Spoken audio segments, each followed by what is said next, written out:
capture it all. And so let me go through the introductions that I've got.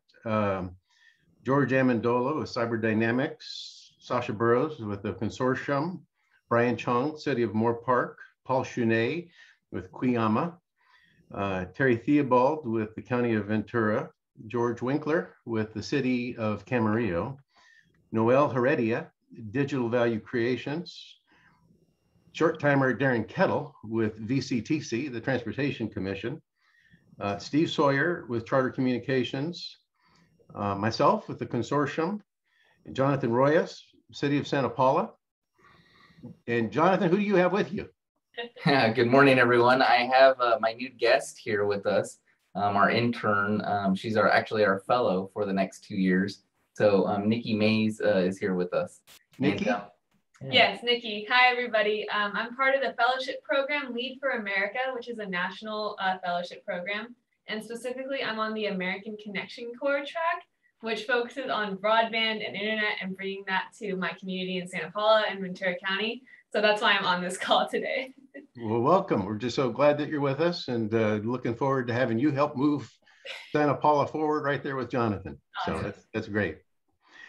And so, Darren, why don't I turn the floor over to you and just once again, thank you for being here. Yeah, sure. So just a couple of minutes to say hello to everybody and a little bit of goodbye. So if you haven't heard, I will be leaving VCTC at the end of this month.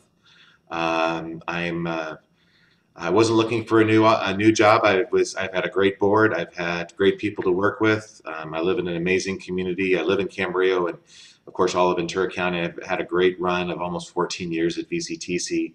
But an opportunity came up that I was strongly encouraged to pursue, and that is the Chief Executive Officer of Metrolink, the passenger rail system for Southern California. Threw my hat in the ring on it, and with a lot of encouragement from my colleagues from the other counties. If you don't know about Metrolink, Metrolink is it's a joint powers authority of the 5 county transportation commissions in Southern California. So VCTC, LA County Metro, Orange County Transportation Authority, and then the transportation commissions in San Bernardino and Riverside County. And it formed back in the early 90s. And VCTC is just one of the 5 members, and so I'm very familiar with a lot of what's happened in Metrolink over the years. So my colleagues encouraged me to do it, and then it happened. I was one of 60 applicants, 6 finalists, and within 2 hours or so of the interview process, my wife and I were having dinner in a little pop-up Mexican restaurant in Hollywood after interviewing in downtown LA. And I got the call and they said, yeah, you're the one.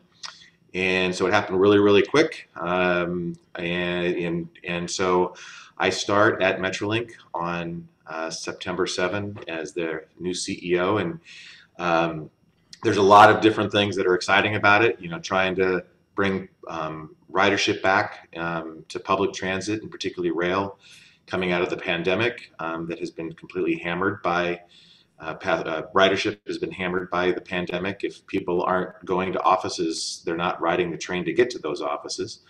And so that's exciting. There's a lot of money coming to rail, much like to broadband, coming from the state and federal government. There's I'm still going to be in the world of connections.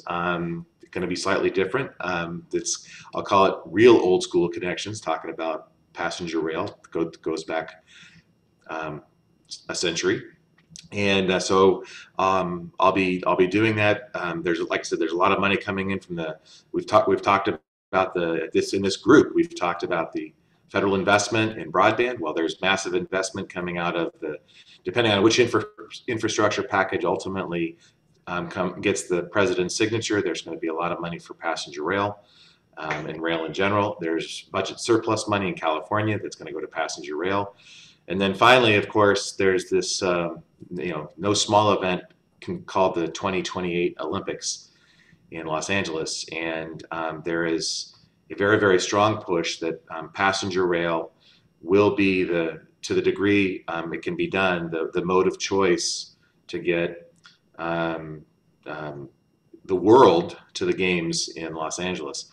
So one thing, little fact is that Metrolink is the one public transit system in all of Southern California that gets to every venue that is currently planned for the 2028 Olympic Games, including Lake Paris out in Moreno Valley, where the Paris Valley Station is the end of the line of the Riverside line out to Riverside County. So you'll be able to take a train there. I mean, everybody else knows you can get to LA and Burbank and Anaheim for venues there, but you'll be able to use the train to get to far-flung places like Lake Paris and Moreno Valley. So that's what's happening, and just I want to say thanks to Bill for your constant encouragement, support of making sure the transportation systems were at the table and how we could contribute back.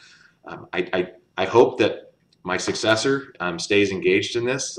That is yet to be determined on the successor conversation. My board is going to be naming an interim tomorrow, and then we're doing a full executive recruitment for a permanent replacement. So, but I think that there's a recognition in the transportation field that has really been elevated through the pandemic about the role that broadband infrastructure plays in supporting a transportation system and what it means for vehicle miles traveled reduction and trips not taken, those types of things that can support our transportation system. So so I would expect that whoever does take my seat will recognize that as well. I think it's become just an accepted reality that is valuable to the transportation system. So so yeah, that's it, Bill. Thank you again, guys, and everybody for allowing me to be a part of this conversation for these last couple of years. Well, Darren, you're among friends. You're going to always be among these folks as a friend. And we're just wondering, when a friend becomes the CEO of Metrolink, how can you take broadband with you? I mean, it really is. It's kind of a transformational moment. You're just changing hats, but you're not leaving the choir, if you will. That's exactly it. I probably went from having one, maybe I was a baritone or something like that, or I had a deep voice. I'm going to go to something more melodic. I have no idea, but I am still going to be in the choir. Yeah. One thing you mentioned though, and anybody that's taken Metrolink can speak to this, and it's a giant frustration, and we haven't figured this out, and I don't know why yet, but we don't have Wi-Fi on our trains. And yet I have that blue bus behind me has Wi-Fi on it.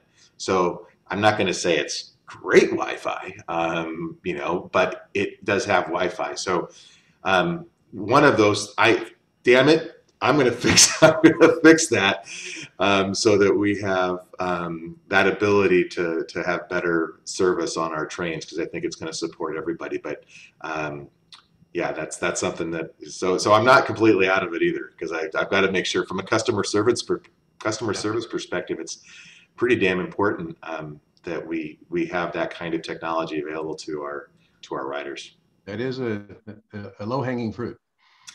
One would think. We've been saying that for a decade, though, and we still haven't figured it out. So, it's on the list. We may be knocking on your door and talking right-of-ways and partnerships through conduit and whatever else as time goes on. So it's all good. Looking forward to continuing our relationship. We had a couple other folks join us as we were going through the introductions. Janice Petco with Digital West, and Geneva Monteleon. I'm not sure where you're from, Geneva. Monica Gibbs is from AT&T. And who else? I think there was one other one that I saw that I captured. Hi, Geneva. Welcome. You're muted. Sorry about that. I'm with Senator Feinstein's office, and I apologize for coming in late. I was having some technical difficulties. Well, thank you so much for being with us, and we appreciate you being here on behalf of the Senator. Of course. Thank you for having me. Happy to learn more. And Jory Wolf. And Jory is right there. I see you now, and he's from Magellan Advisors. And so I think we have a quorum, and so glad to get the meeting started. probably see the agenda on the screen and want to just to talk a little bit about where we come from as a consortia, jump into the Middle Mile Network update and discussion, talk about 3 pilots that we've been working on and some messaging issues. I call it the communication quandary that I'd love to hear from you on. Municipality update. And Paul, I hope you're around for the duration. I'd love to hear a Kuyama update and things going on out there. And then the roundtable. So with that, let me move forward. And I find this map compelling because it's red. You know, our job as a consortia is to eliminate the red. And this is off the CPUC website, and it's, you know, I'm using it, you know, up north more than I am down in Ventura County, but there's red in Ventura County as well. The consortium is established by the Public Utilities Commission. We're funded by the Public Utilities Commission. Up until COVID, not a lot of people took an interest in broadband, and I'm not really making that up. It just, it turned the world upside down, and we saw some things we hadn't seen before, and it changed dramatically. And we certainly see that in terms of a lot of the funding discussions that are currently occurring. And so there are resources available as a consortium. We convene groups, we work with municipalities in the county. We are working very hard to coalesce approaches on behalf of all stakeholders regionally. And when I say regionally, it's between Ventura, Santa Barbara, and San Luis Obispo counties. So I mentioned there's a lot of funding being talked about. You'll see it in legislation, and from legislation, we're likely to go to rulemaking, and from rulemaking, we're likely to then go into the applications and grants and those kinds of things. It's a process that could take weeks, months, years. And so we're really on the beginning of a climb of a mountain, and we have vision. We have a vision, you know, of smart cities. It's all about infrastructure, inclusion, and then innovation. And we'll be talking about that with our pilots. And one thing, a number of you have been with us from the very beginning. I think that this time more than ever has coalesced our thinking, and it's our collective thinking. I learn from you guys every time we meet, and try to assimilate that into where we're trying to go. And just I'm very grateful for the opportunity. I want to move forward. So every time we have these, you know, advisory meetings, I want to go back to our roots, and that is our funding from CPUC to convene and have this discussion, public and private.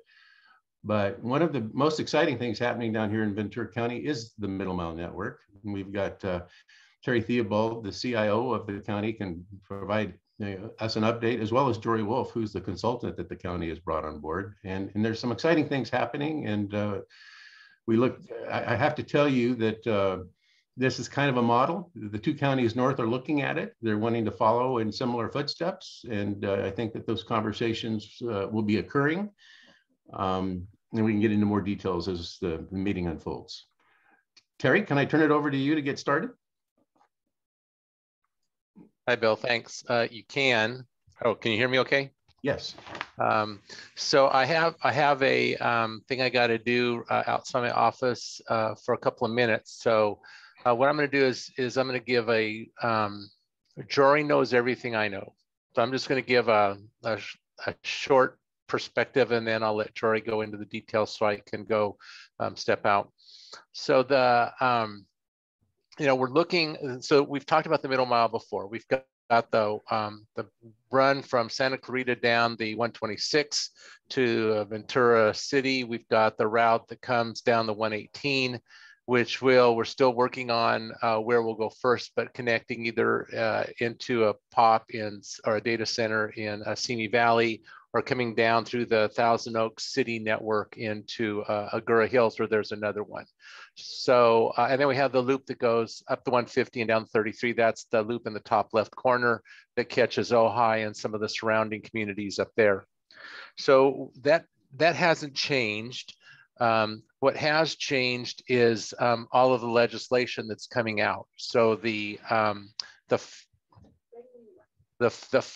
and the 101 look like, you know, possible primary routes for the state's recently announced open access middle mile broadband network.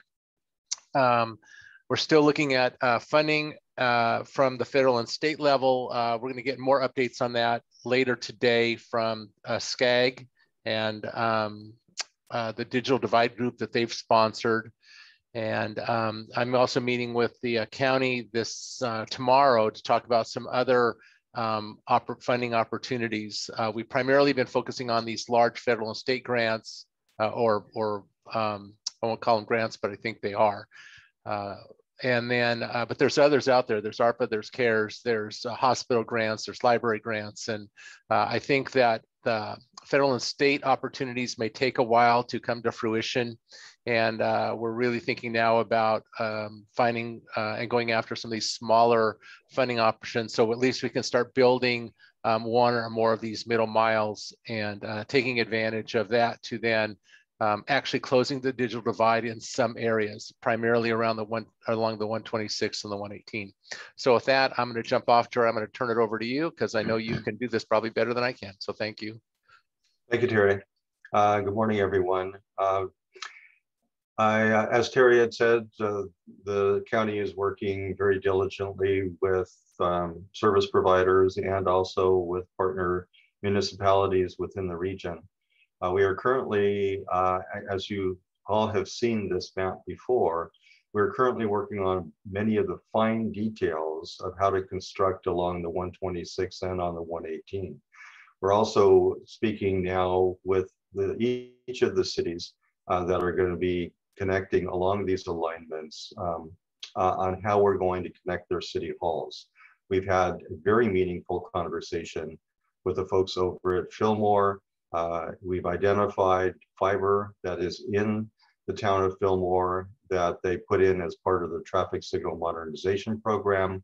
We are taking advantage of that, and should that we continue to use the rail alignment on the North Santa Paula rail line, we are only 15 feet from a pole box that runs where the city of Fillmore has fiber that will run into City Hall, connecting that facility. We're in the process of having the same conversations with the city of Ventura, the city of Santa Clarita, and the city of Santa Paula. We will be reaching out to Moore Park, although we pretty much know already the Moore Park Civic Center redesign. We know your existing facilities and the point of entry for that because of the work that we did there. So we'll just make sure that everything is still the way that we understand it. So we are now putting all the pieces together, identifying the pull boxes, the handhelds, the splice cases, and the build of materials that needs to be inserted into, and the cost estimates for a full construction into the applications that Terry's suggested that we are submitting to. Those will be a combination of grants, EDA grants. We are looking at NTIA rural in some cases. We're looking at RUS for ag and USDA. We're looking very closely at what monies the county is going to get as part of the California State Broadband Initiative. Terry mentioned the 3.25 billion, which is being made available for the Open Access State Network, which we expect will run through Ventura County in some fashion, hopefully along the 101. And we expect that we're going to continue to use the model that we have here, which is based on red, which is new underground build, blue, existing pole use and aerial fiber installation, green, which is rehabilitation of traffic signal interconnect, light blue, which is joint build with water districts, and yellow, which is existing fiber owned and operated by municipalities. We are putting together a phase 1 timeline for the application process.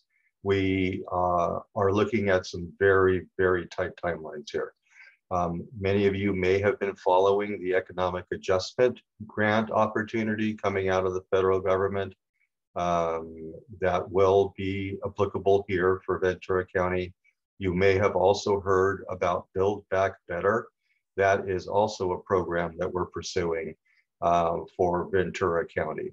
Build Back Better is significant in that there's a significant amount of money, anywhere between $75 to $250 million, which is more than enough to build, between $25 and $75 million, which is more than enough money to build this network.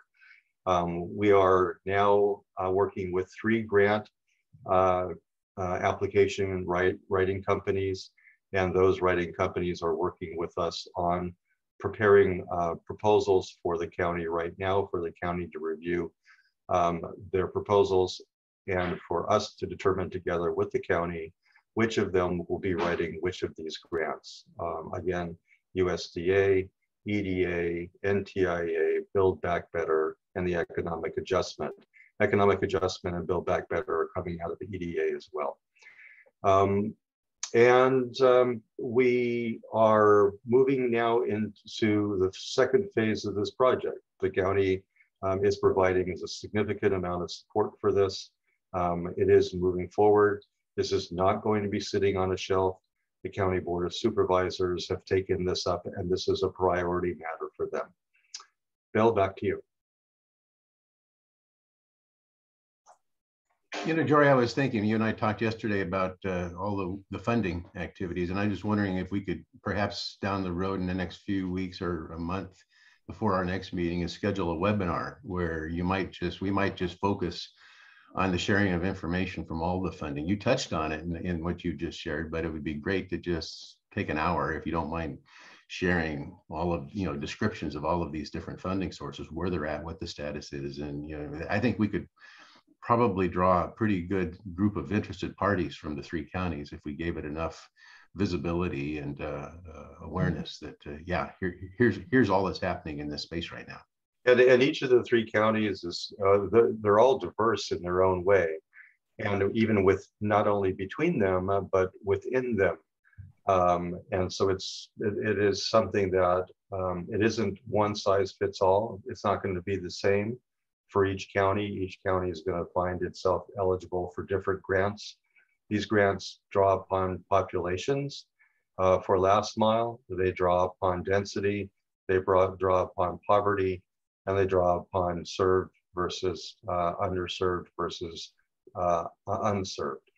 And of course, rural versus metro. I would be happy to do that though. Yeah.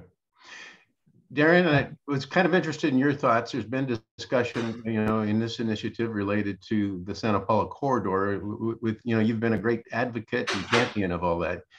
Any kind of tea leaves that you have related to the feelings of your board and the ability to keep this initiative moving? Yeah, I think, thanks to Jory's good work in identifying, the fact that the Santa Paula branch line becomes a relatively, in the grand scheme of things, 30-mile corridor that is not complicated to put in fiber or trench. It's become something like this is a no-brainer. So I've been Terry and I have been talking about a few things, and there'll probably be a little bit of a delay with my departure and working things out because my board gave me direction to work with Terry to develop a plan as to how we could use the Santa Paula branch line precisely for this purpose.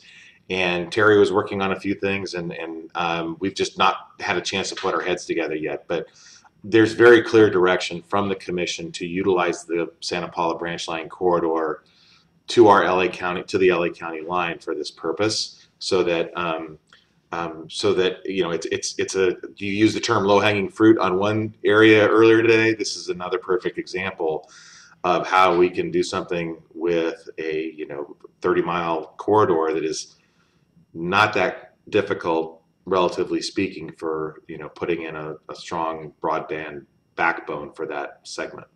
Yep. So I think that Terry Terry and then my successor will need to put their heads together to ensure that there's, a good agreement for both the county and making sure we serve the communities of Santa Paula and Fillmore and Piru, but also recognizing the fact that VCTC has a public investment that if there's going to be revenues that come from it, that we share in that upside as a public agency, as a taxpayer funded corridor, so that there's that comes out of it. But Terry's a bright guy, and we'll figure that out. As you, if you have the opportunity to brief your successor, just say that there's a group out here going to be prepared to lean in. Absolutely. We don't want to lose momentum here at all. No, this group are not a bunch of shrinking violets. I've seen that. So, hey, and Jory, I wanted to, one more comment. This is, as much as it is the middle mile, it's a catalyst for the last mile. There are plans for using this as a trigger. With our partners, our telecom partners and all. And so I wanted to, I don't know if you may have mentioned it, I missed it, but I mean, is there the processes involved with getting, engagement with all of the parties? Can we talk about that just a little bit? Certainly. There is a very important part of all of this. The middle mile that is being built is to remove all the barriers of entry for the industry, for service providers to provide service to the last mile. We, with the county, issued an RFI about 4 months ago and received overwhelming response from the industry, who have indicated that they would like to do joint build with the county and the cities. They're interested in operating the network once it's built, in leasing portions of the middle mile backbone to complete the last mile build for many of these communities. And they've identified who those communities are. Also for leasing us assets while it's being built to fill in the gaps, to make it operational, so that from day one, it's redundant and has duality connecting to 2 internet points of presence. So yes, service providers are very key in this. It's the county, it's the VCTC, it is the Economic Development Group in Ventura County, it's the cities, it's even the urban unincorporated areas within the county, and the industry. All are very key stakeholders in this. It's really well-rounded, and there are a lot of stakeholders involved. Welcome back, Terry. Any other thoughts you have that you want to wrap, in terms of wrapping up this part of the discussion? No, I think I'm positive that Jory covered it all well. So I think we're good. Okay. Any questions from the group? I just wanted to add, Bill, as you pursue these grant opportunities, I know the cities and local governments will be happy to lend our good names in support of those in writing as well. And to the extent, even Senator Feinstein can do the same potentially, as well as our representatives in Sacramento and in Congress. So please use us. Yeah, we're going to try to stay mobilized. Once we, put that plan together. Speaking of plans, I wanted to also mention that there's conversations in Santa Barbara County about using ARPA dollars to create a broadband strategy. And what's the catalyst is the picture. It's the recognition that, the interconnect within communities is important. And so they're planning on using their ARPA dollars for a broadband strategy. And so it's great to be able to, I think we're probably 12 months ahead of them in terms of what Magellan's been able to provide us. But other people are noticing, they're wanting to follow in these footsteps, and it's kind of exciting. And the ARPA opportunities are here and now, and in contrast to having to write proposals and submit and wait for the legislation to fall in place. We'll sell them our strategy, Bill. Okay, sounds like a plan. Anything else? Any other questions before we move on to the next topic? Hearing none. Oh, and I wanted to mention Santa Barbara, Paul, because Cuyama is, you are the poster child for San Luis Obispo and Santa Barbara in Cuyama. And we coming up the hill with fiber is really a big part of getting a regional approach to hitting your community and from both directions. All three directions actually would be cool, but wanted to let you know that that conversation is occurring, and you all of your work has been pretty much a catalyst to it. Thank you. Okay, moving forward, you may recognize the presentation of the before and after. At the lower left is the here and now, and in the upper right is the idea, the vision of a smart city. And we're talking about three different pieces of how you get there. The first piece is the first I, if you will. It's on infrastructure, where terms come into play like long haul, middle mile, and last mile, and that is putting infrastructure in place. Inclusion is the next step, and having inclusion is more of a people issue. Having the requisite knowledge, skills, and abilities, and digital literacy is the next I, and then the innovation piece, where you get into the triple bottom line, they call it, the equity, environment, and economy. And so of the three initiatives, we view it as a three-legged stool. And what's interesting about the stool is the interconnects that go in there. How we as a community can talk about mutual regard, and we can talk about the mutual trust and respect, and bridge gaps and separations that may exist today, but won't exist in terms of where we're going. It's a transformational time. And if we move forward with these three initiatives, we can transform our communities. And that's, it really is an exciting time. Back in the doctoral studies several years ago that I went through, there's three paradigms. There's the technology paradigm, there is the process paradigm, and there's the people paradigm. All three of these things are required in the transformation. And so we're going to be trying to deal with those three perspectives of community and making it happen. So we drilled down. And there's conversations, what Terry's been talking about in the 126, the Santa Clara Valley. There's a series of activities that we need to go through. We're encouraging communities to go through, where we're doing the assets. It is about the infrastructure piece. And we're talking in the community up north of Guadalupe in very much the same way. And in the inclusion conversation, the second I, if you will, Santa Paula is a place that we keep coming back to, and some of the childhood education initiatives that are underway, and some of the partnerships that are already in place. And then we're having similar conversations in South Oxnard. Innovation, there's a number of you that are participating in new technologies and really pushing the envelope for the vision of a smart city, everything that ranges from virtual environments to the cameras, to the street lights, to early warning detection systems. I mean, that's part of that conversation. Backing up from right to left on this, though, we can't really exploit the power of the technology without the people having the requisite skills and abilities, when you can't help the people without the requisite connections. And so you kind of get a feel for how these dots connect. And so we are feeling like, as a consortium, we're at a pretty good place of putting our arms around what we've been talking about. The real problem that we're seeing is how to tell other people what we've learned. It really is, in the simplest state, the infrastructure. You go to communities and you start talking about what Terry talks about, it, that very small triangle. I'm coming through town and I'm going to interconnect all the county facilities, and here's an opportunity for you. And the opportunity and the funds and all of the resources are coming is all about internet for all. It's to create solve the digital divide once and for all. It's the fourth utility. That's the conversation that's occurring.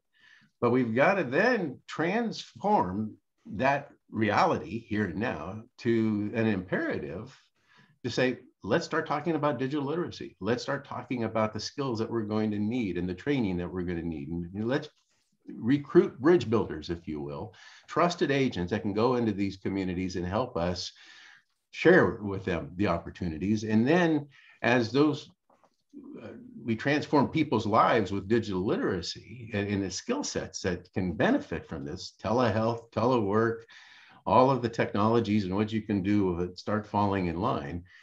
and we get the end result. And so this is interesting. I call it a quandary because what I've just gone through in the elevator pitch is very, very hard to translate for those people in the council chambers. Brian, I'm going to put you on the spot because you and I have talked about this. Moore Park's done extremely well at communicating, what you're going to do, why you're going to do it, where you're going, and what are the lessons that you can share with others of what you've learned about how to move the ball forward. Yeah, sure. I mean, the initial driver for Moore Park was actually having a council member who ran with broadband as one of the central platforms of his campaign. And when you come in and that's what kind of your signature issue, as a staff, we get direction from the council that, hey, move this up on your list of priorities. And when we went down that rabbit hole, it's a matter of, there's actually quite a lot here. There's a lot to be gained here. And, it's, in government and kind of look at study first before you jump in, it does take a couple of years, but we are now a few years into this. And we can point to successes and say, hey, we got this business park lit up. We got, this permit process streamlined. We got this 5G antenna, or this network really, not just one, but installed because of our efforts in this space. And, we're kind of at that point where you're turning the corner of, hey, we're planning for the future. And now being able to say, hey, look, we actually did this. This physical object or this service is enabled from our efforts starting 3 years ago with broadband. And I think really, that's maybe not entirely within our control as kind of the doers in the trenches, but finding that champion with the political will to move this issue to the forefront is probably the first step. The second step, of course, is then when given that direction and given that priority, we need to actually deliver and say, hey, these are the opportunities, these are the outcomes, and really, I think, we're in a situation where we're selling Ferraris, we're not selling, Yugos. The product will sell itself as long as people know what it is, what it does, and how it can help our communities and our businesses in this group. Terry, I'm going to forever be, nibbling around the edges on this. I mean, you have a job to do. You've got to build this middle mile network. You've got to interconnect the county facilities. I'm going to come, want to participate always with this agenda. And that is, as you go and you tell your story, is to continue to tell this story about the last mile. And it's not your job, but yet we certainly want to facilitate it. We certainly want to enable it. You certainly want to be a resource to support it and have it, have the conversation with everybody involved and support your communities and your cities that are going to want to do this as well to the best of your ability. So, I know you get it, but it's trying to get everybody else. I feel like as a consortium, we haven't broken the code of how to communicate all of this. Well, I have a comment on that if that's okay. Sure. I think this way, and I don't know that I've probably said this in this group before, but when I talk about strategic planning and I talk about goals and creating technology, I have to remind IT people that implementing technology by itself does absolutely nothing. If I implement a new payroll system, I can do that, but if it doesn't pay you correctly, that didn't help. I can create a new medical record system for you, but if you don't use it, it doesn't help. So installing a middle mile that no one can utilize is of no value. So the sales on this thing really isn't that we're implementing the middle mile, although that's what we're talking about. I kind of inherited the project that way. But as I talk to the communities, the goal here isn't to implement the middle mile. The goal here is to achieve some sort of benefit for the residents of our county and the businesses of our county. And so how do we achieve that benefit for them? Some people already have devices and know how to use the system, and they're on Amazon every night ordering stuff, so they get it. But there's, I think some statistic said somewhere along the lines that, half the people don't get it.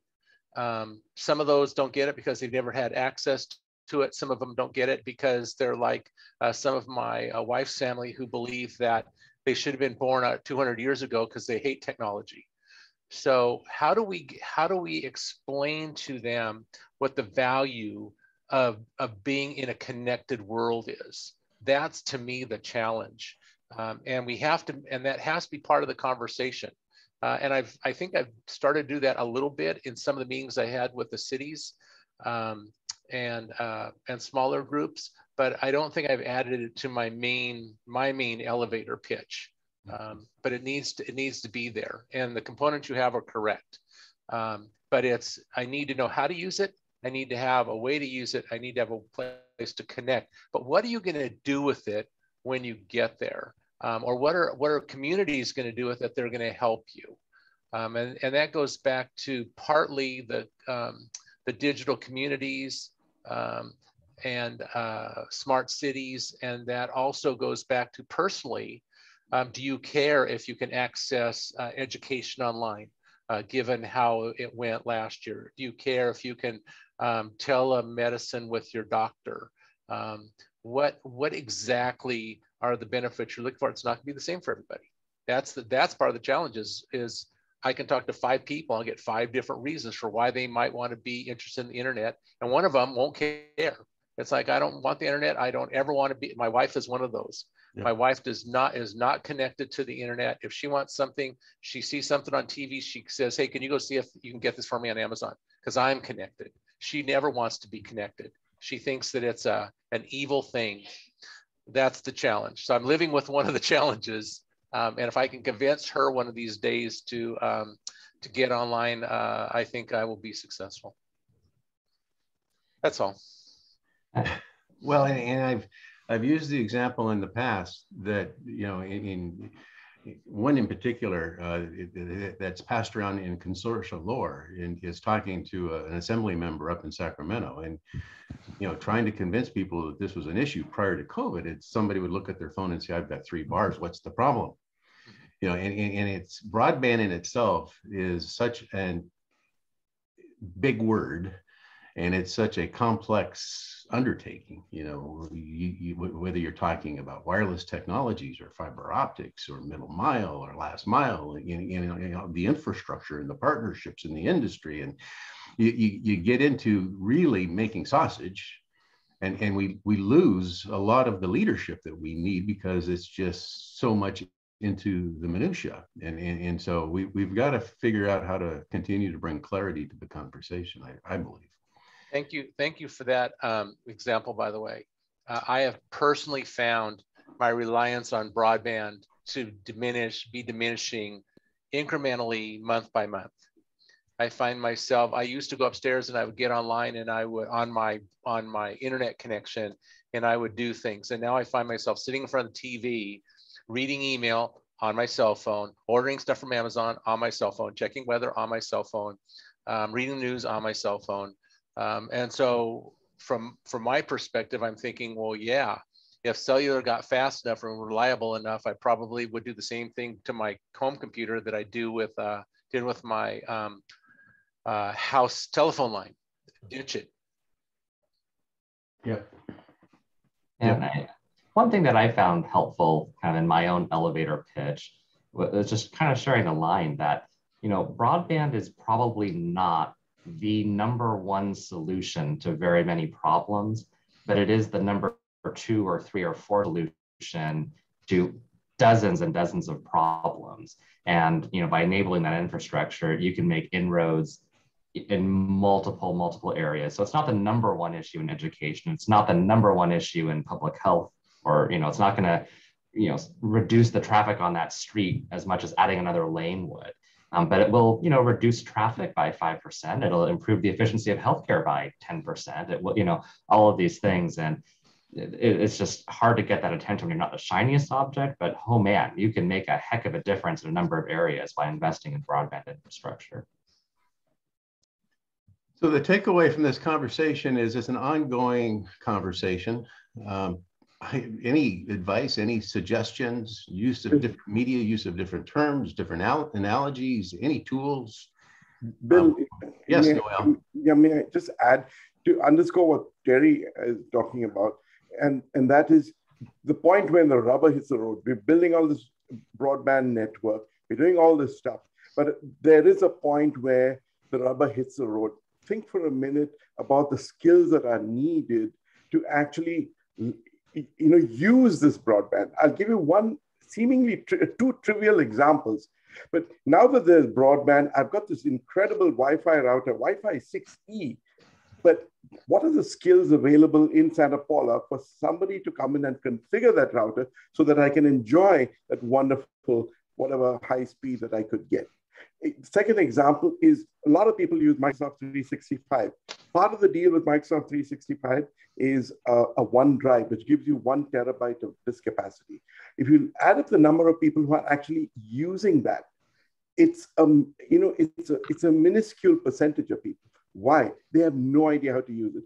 They're using Microsoft 365, which is an incredibly powerful tool, just like they were using Microsoft Office 20 years ago. So my point is the skills that are needed right there in the local community to leverage and engage all this wonderful capability that is being enabled by broadband is probably one way in which we can draw the community into the whole, excitement about what is ahead, what is possible in front of them.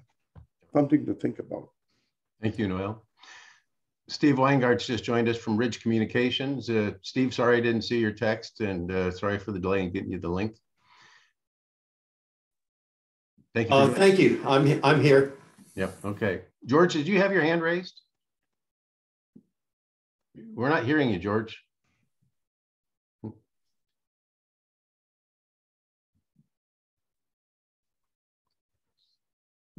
Sorry, is that better? Yeah, now it's better. Go ahead. Thank you. Thank you. Bill, compliments to this slide.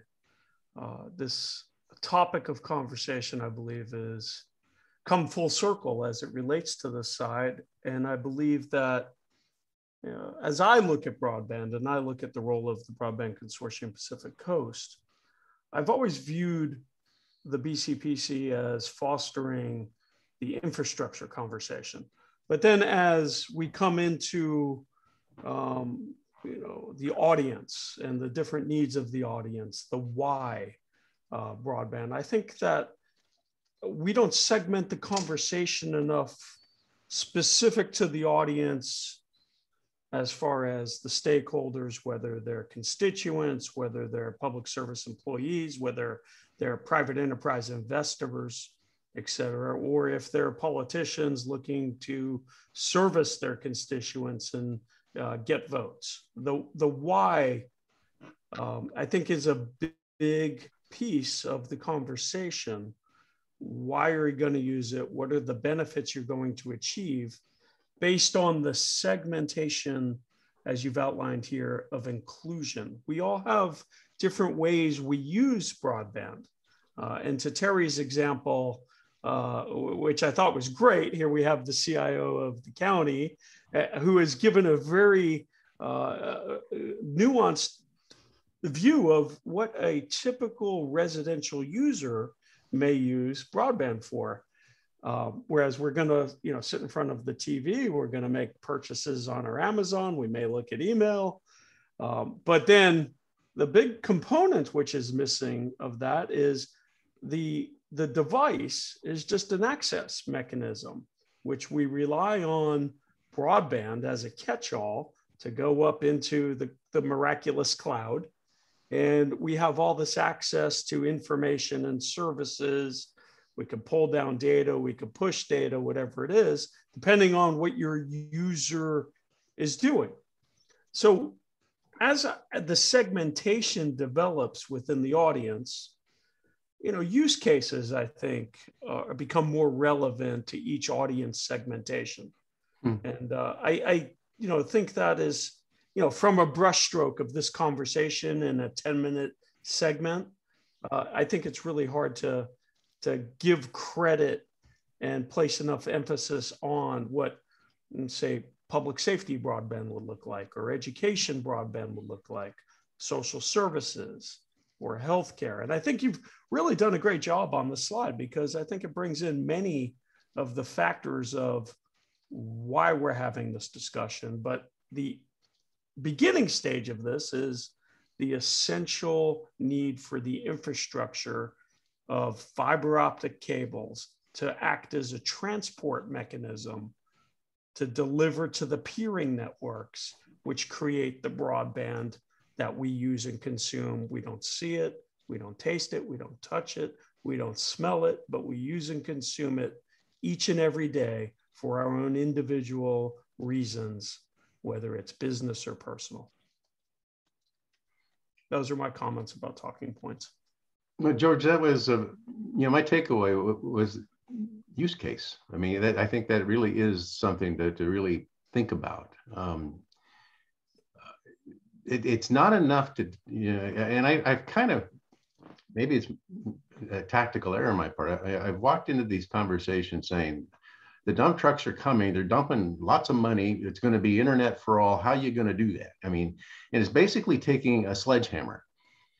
And I think the more compelling approach may be exactly what you just said. It's the use case.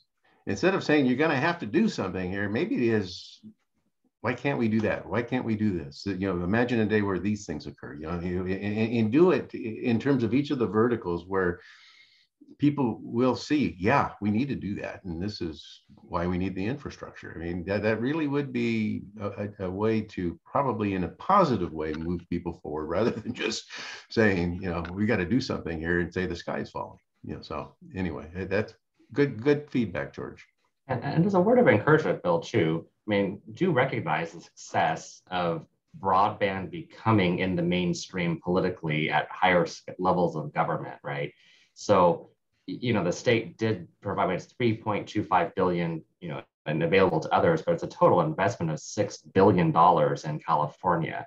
When ARPA got passed to respond to COVID, obviously there were carve-outs for public health. The other carve-out was for broadband. It wasn't for transportation. It wasn't for crime, public safety type stuff. The other carve-out was for broadband. So don't lose sight of the success of getting that into the national conversation too. Yeah, well, it was the COVID mountain that moved that. I mean, for sure. If it hadn't been for COVID, I think that broadband would still be flying below the radar. It would have been more about economic development in targeted areas and not necessarily about residential infrastructure and the middle mile components that we now have. So, I mean, we were still grappling with California with a 6.1.5 standard. It moved the needle significantly. Moving on to the last slide, want to give everybody time, Paul, Jonathan, Brian, anybody else to give any local updates in terms of your communities. And I wanted to thank Sasha Burrows for the help that he's provided in coming up with some animation and the slides here in terms of new characters and new figures, and he's created a template for me. And then I want to also thank everybody, just because it is August. We were on again, off again, whether or not we'd even be meeting. It turned out we have a great group and some great updates that we can provide. So I want to thank you for that. And a couple other notes as we go around the round table. But Paul, let's start with you in terms of, some of haven't seen you probably in the better part of a year, and haven't forgotten about you. I mean, Cuyama still is our poster child. Your town, and for those people that aren't familiar with Cuyama, you have about 600, right?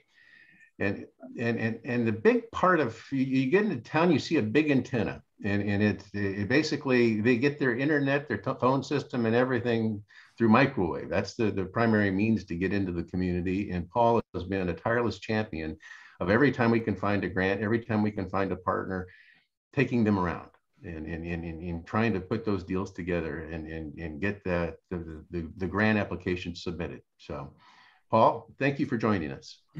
Thank you for having me. Really not much has gone on here. I'm sorry I was gone for about a year almost. I was pursuing some other ventures that actually proved to be fruitful. So in the public safety realm.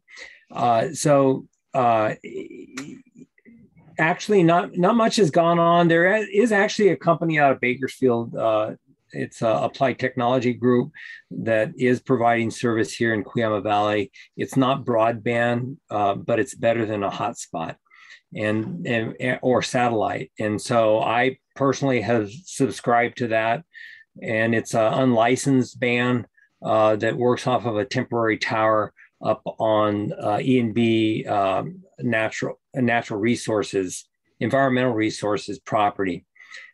So we do have something now, but it's not widely available to everybody because there's lots of trees in town, and so the unlicensed band really is obstructed by trees interference, and plus there's quite a bit of interference in the lines. So other than that, I've reached out recently to Frontier. Didn't get a response. I don't know Amy with Frontier. I'm not sure if she's in the same position or anything to see how her grant was going. But other than that, there has been no activity here at all, other than, with the education piece, the school, got a grant, and, they gave out hotspots to the kids, but about half the valley doesn't even have, half our area doesn't even have cell service. So that didn't do much good for very many students. And so that's, unless you have some other questions, that's about it here. Paul, I think it's probably time that you and I go shake some more trees. Just as a little bit of background, the good news is broadband's on the map. The bad news is the funding is like constipated. It really, the RDOF award in terms of the rural funding for areas, there is providers that have been listed and awarded funding for Cuyama. The Connect America Fund, there are, companies that should be providing support for Cuyama. We need to call CPUC and see when do they plan on taking Frontier's application and awarding it if they're going to be doing that. But it seems like because of all of these intricate parts and all of these intricate programs, they're all looking at each other, waiting for the other one to take action. And that's a problem. That's a big problem. Yeah, the other thing is, Bill, when you look at that, it's really a jigsaw puzzle. I've seen where the awards are for the different programs, and it literally is a jigsaw puzzle. I don't know how they broke out the areas, but they're not contiguous, and they're spotty, and you have like 3 or 4 different providers that are going to provide service to this area. And in some of the areas that they're providing service to, there's only 4 or 5 customers there. So it doesn't make any sense, the approach they're taking. And we need a unified approach to do the whole valley with 1 provider or 2 providers. Let's have some competition, but really it doesn't make sense the way they're doing it. We're kind of in the middle of several census tracts, and we cross 4 counties. And so it's just really a jigsaw puzzle, and the approach you're taking is not a solution. It just isn't. Yep. Concur. Welcome back. Thank you. Brian, anything else that you want to mention from a Moore Park perspective? We always appreciate your updates. Yeah, just 2 quick updates. One on the potential Meet Me room here. We have a market study out with Magellan right now. We have received the responses from that. But we're still kind of in a wait and see what happens with both the county project and the state project, in that they would be likely tenants or potential tenants in the state's case for that Meet Me room, which changes the calculus significantly in terms of how you design it and the cost and the revenue potential from that. The second thing is we had our first of several community discussions, public city council meetings, about what to do with our ARPA money. It's about $8 million for Moore Park. For reference, our general fund annually is $20 million. So it's a significant amount of money. There were, I think, 71 categories of eligible expenditures. We asked our council and did a community survey to kind of whittle that down, because you're not going to be able to do 71 projects. And on the short list for further consideration is funding the Meet Me room. So, it's not a guarantee, but if that market study says if you build it, they will come, then we do have a funding source on hand to do that, it appears.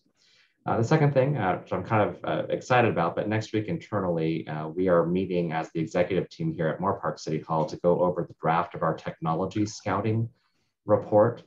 This is, a direct, straight line from our efforts here in broadband and with the consortium to get a technology scout. And he delivered, Future Labs delivered a draft document, and I will say, like, talking lasers is a thing. I don't know that's more practical for us, but it's a cool thing, and you can Google that look for that on YouTube to see it. But our meeting on Monday is, okay, here's dozens of gadgets and gizmos and services and products out there that exist that take advantage of the infrastructure here. Now, what actually solves problems for us? So I'm very anxious to see what other department heads have said. I know I have in my purview of my day job some economic development tools that I'd like to pursue through there. And hopefully next month, and when we meet, I can kind of share about what we might be moving forward with here in Moorpark. That's terrific, Brian. And it leads me into just a quick little update on technology and innovation. We've been looking forward and working towards the Coastal Trident and Advanced Navy Technology Exercise happening in the middle of September. We've been sharing those dates with you. There's going to be a technology open house. All systems are go. We're going to encourage folks to participate in that. What I'm going to be recommending to all the people we've been engaged in for technology discussions is that we have a standalone smart city event, probably in the winter timeframe.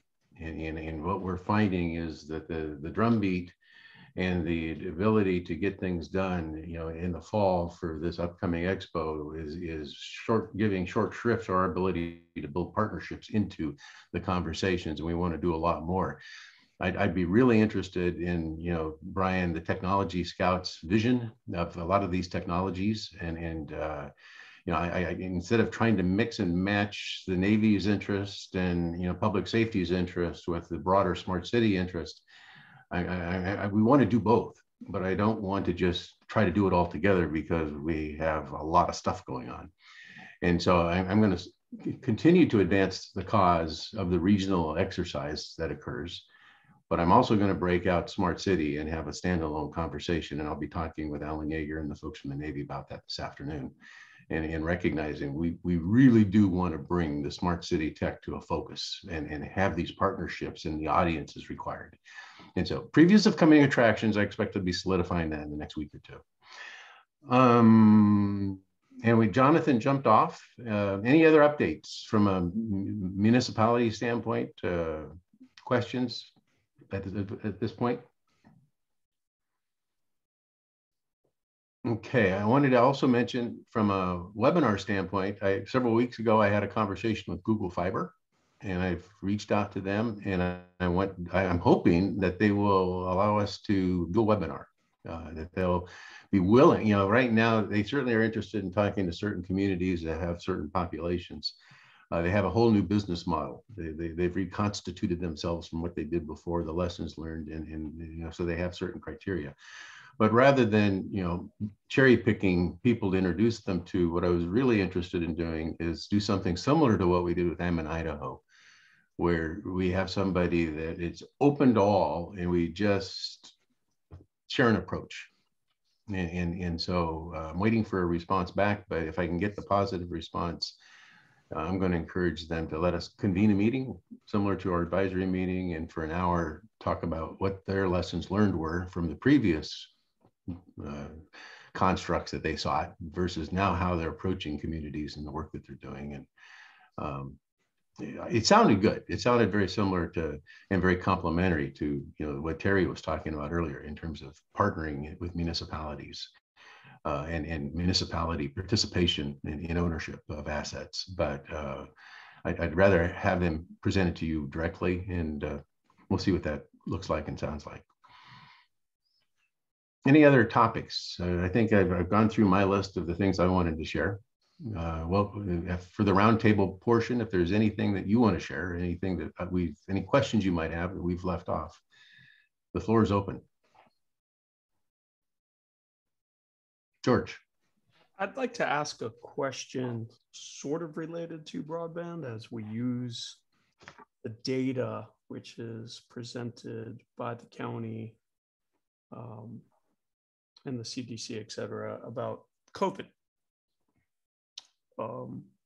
I had a couple of experiences recently with the shift in some of the county services with COVID testing personally, and then also participating with the not the complete count committee, but the committee that the VCCF is fostering to reach out to the underserved, et cetera.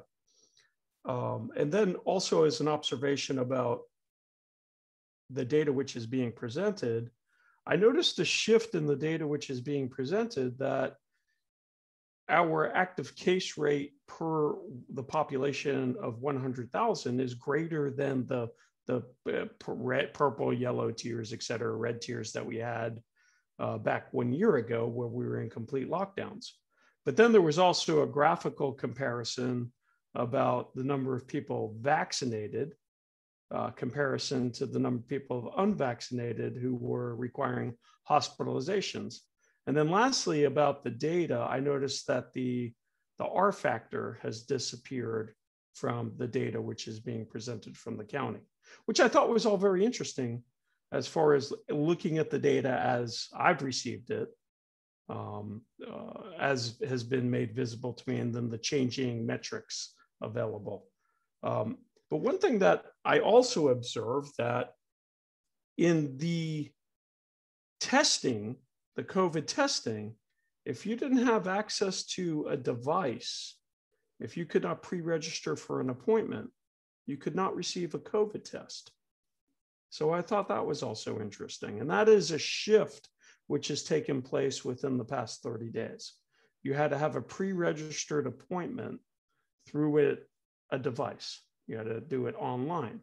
And so it kind of goes along to the overlooked, the underserved populations. If you don't have access to a device, you're not getting a COVID test unless there's outreach to your community.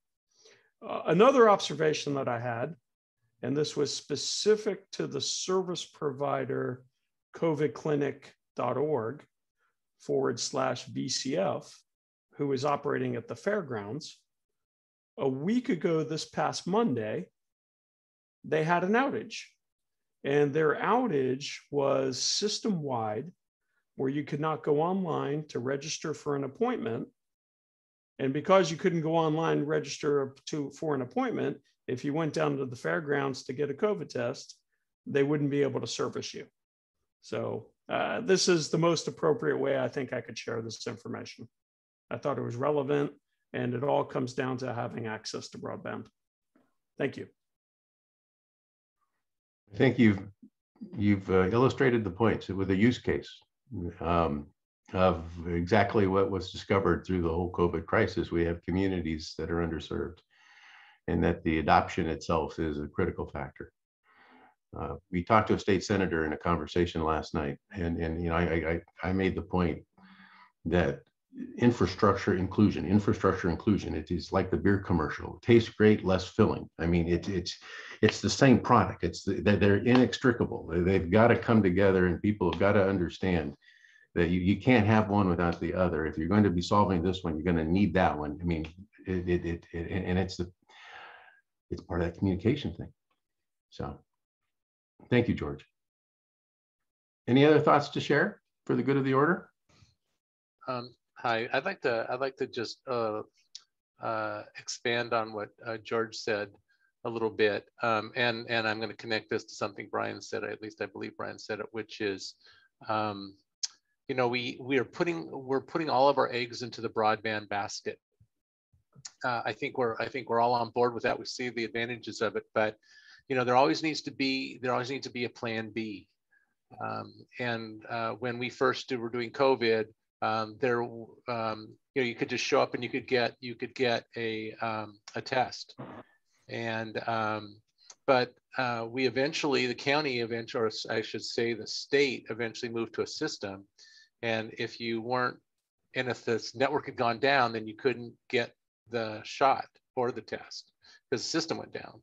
And so then we turned it over to a contractor, and we're here again, we've got a professional organization handling this, and if the network goes down, you can't get something done. So there always needs to be a plan B. And in our world, that probably means an alternate, connection to the mothership. And I would argue that for certain critical things like George describes, COVID, we're not going to know what all those are. And so what happens if some new thing comes along and we need to react to it, and the technology isn't there? We could be connected and we still don't have a system, or we still don't have a processor, we still don't have something that we need. And we will have to fall back to some manual process for some period of time until we spool it up. So certainly, I think the message here is one, we can't bet 100% on technology. I guess that's part of what I get out of this. And the other part of it is